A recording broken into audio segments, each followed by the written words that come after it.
Қайырлы күн Экотюрк ТВ каналының оқырмандары. Сіздердің назарларыңызға қаңтар айындағы жаңалықтарды ұсынамыз. Бізбен бірге болыңыздар.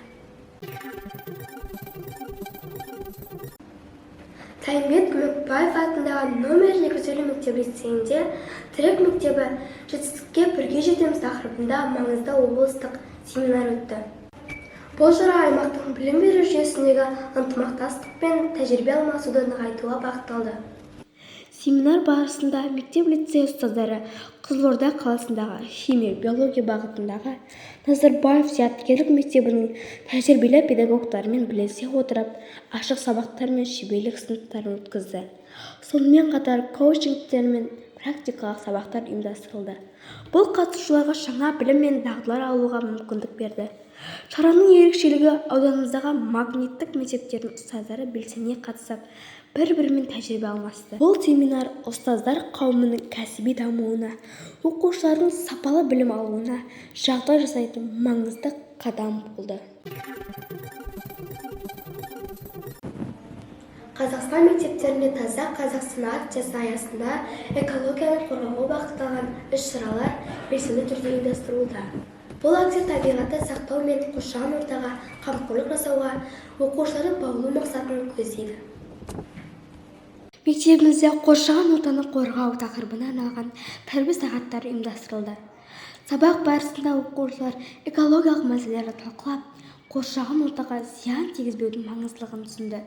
Тәрбие сағаттары арқылы табиғатты сүю және оны қорғау сияқты құндылықтар бойларына сіңірілді. Акция барысында оқушылар мен ұстаздар табиғатты қорғау жауапкершілігін қоғамға жеткізуге тырысты. Олар қоршаған орта тазалығын сақтау, ағаш отырғызу, қоқысты сұрыптау және қалдықтарды қайта өңдеу тақырыбына өз ойларын ортаға салды. Акцияны жергілікті Қызылорда телеарнасынан тыс қалдырмады.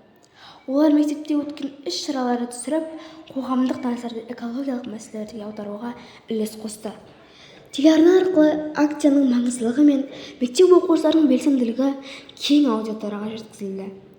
Таза Қазақстан акциясы тек табиғатты қорғау ғана емес, болашақ ұрпаққа экологиялық мәдениет қалыптастыру жолындағы маңызды қадам. Мұндай бастамалар мектеп қабырғасынан бастап оқушыларды жауапты азамат болуға тәрбиелейді. Білім ордамыздың 10-ші сынып оқушыларына кәсіптік бағдар беру мақсатында мектебіміздің түлегі Ресейдің Санкт-Петербург қаласындағы Киров атындағы әскери медициналық академиясының 3-ші курсанты Нұрланова Баянсумен кездесу өтті. Алғашқы әскери дайындық пәні мұғалімі Төреев Серіктің ұйымдастыруымен өткен кездесуде мектебіміздің түлегі әскери медициналық академияға құжат тапсыру дайындығы мен оқудың барысы туралы таныстырылым жасап, бітіруші түлектері аталмыш оқу орнына қызығушылығын арттыра отырып, осы мамандықты таңдауға шақырды. Сонымен қатар оқушылар толғандырған сұрақтар қоя отырып, толымды жауап ала алды.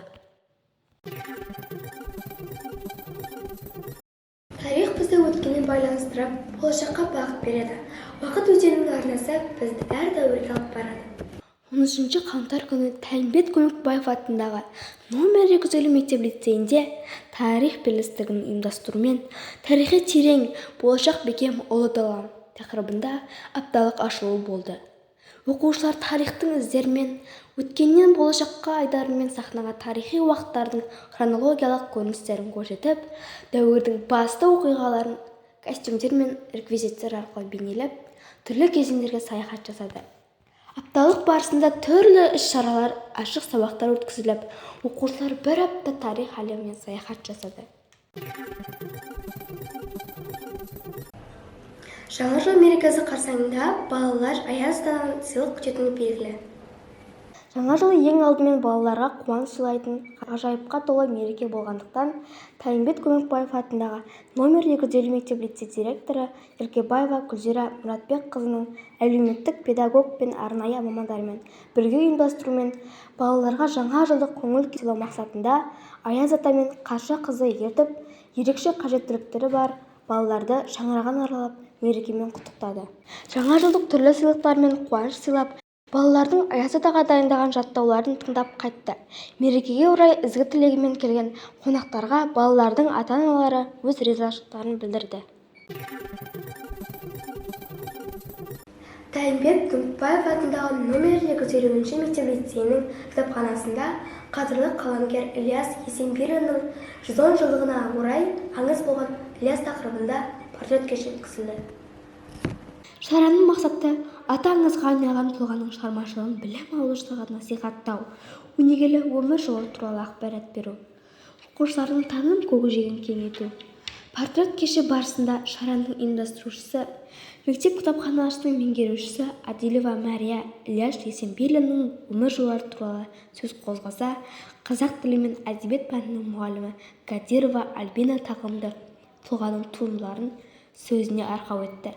Сонымен қатар Ілияс Есенберлин ұлт қаламгері тақырыбында танымдық фильм көрсетілді. Мемлекет басшысы Қасым-Жомарт Кемелұлы Тоқаев 2025 жыл жұмысшы мамандықтар жылы деп жариялады. Президент осыған дейін жұмыстың жаманы жоқ, кез келген еңбек қадірлі. Адал әрі табанды еңбегімен табысқа жеткен адамдар қашанда құрметті, сыйлы болу керек. Бір сөзбен айтқанда, біздің қоғамда еңбекқорлық, кәсібилік сияқты қасиеттер өте жоғары бағалануға тиіс. Өз кәсібін жетік меңгерген мамандар ұлт сапасын арттырады деген еді.